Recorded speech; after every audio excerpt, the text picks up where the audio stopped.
And I want to say, the kingdom of God is inward. It cannot be seen by the world. It cannot be seen by the church in its present condition.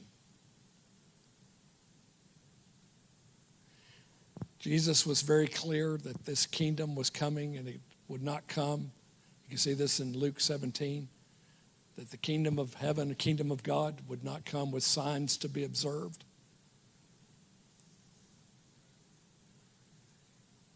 Therefore, it is hidden. It is internal. It is based in life, the life that is Christ. I don't think it would be inappropriate for me to say what I'm about to say. If it is, then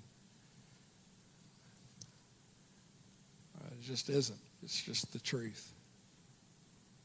Why all this waste of money, time, energy, and resources on what's going to burn and will not last?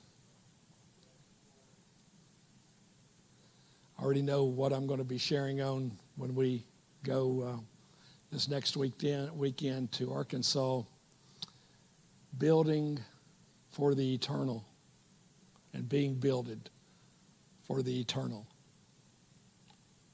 So much of Christianity is wood, hay, and stubble.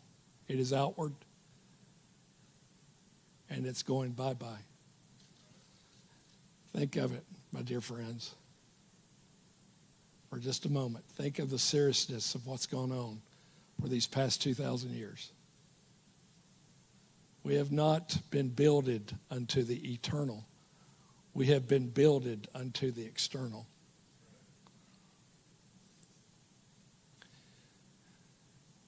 And it's all going. All the external is. It's all going bye-bye. And it doesn't much matter what we talk about.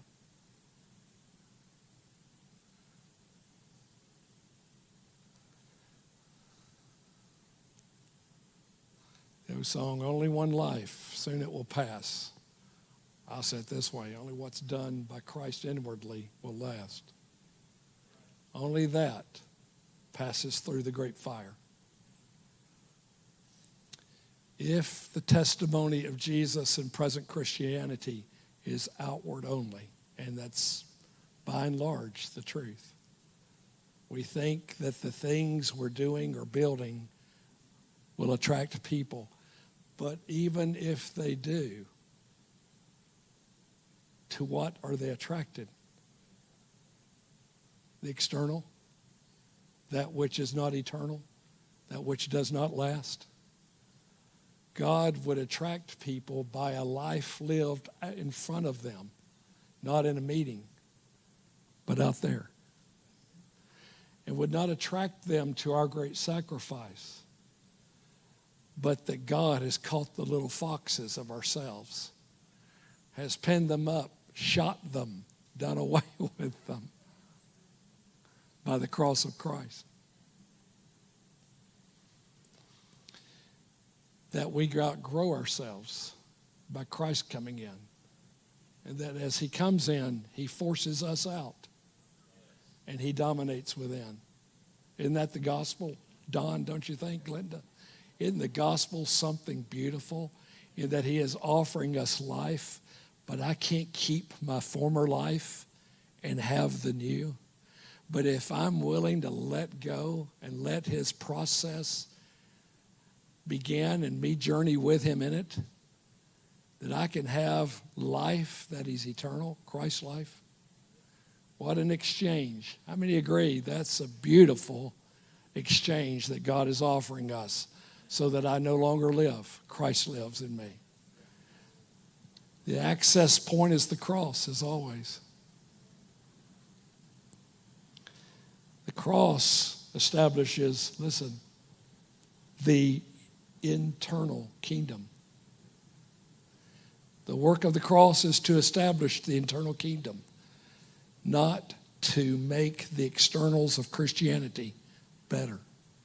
The cross is not to make our meetings better, to make them more enjoyable, more, quote, spiritual.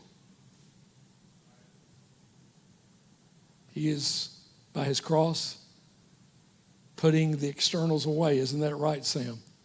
And he is bringing the eternal internal that will, listen, never end.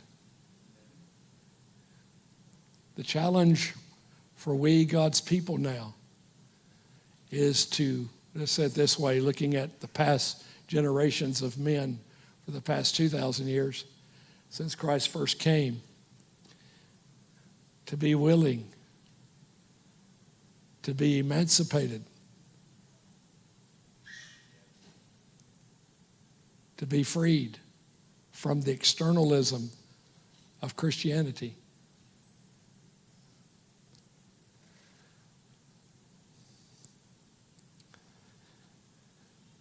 How?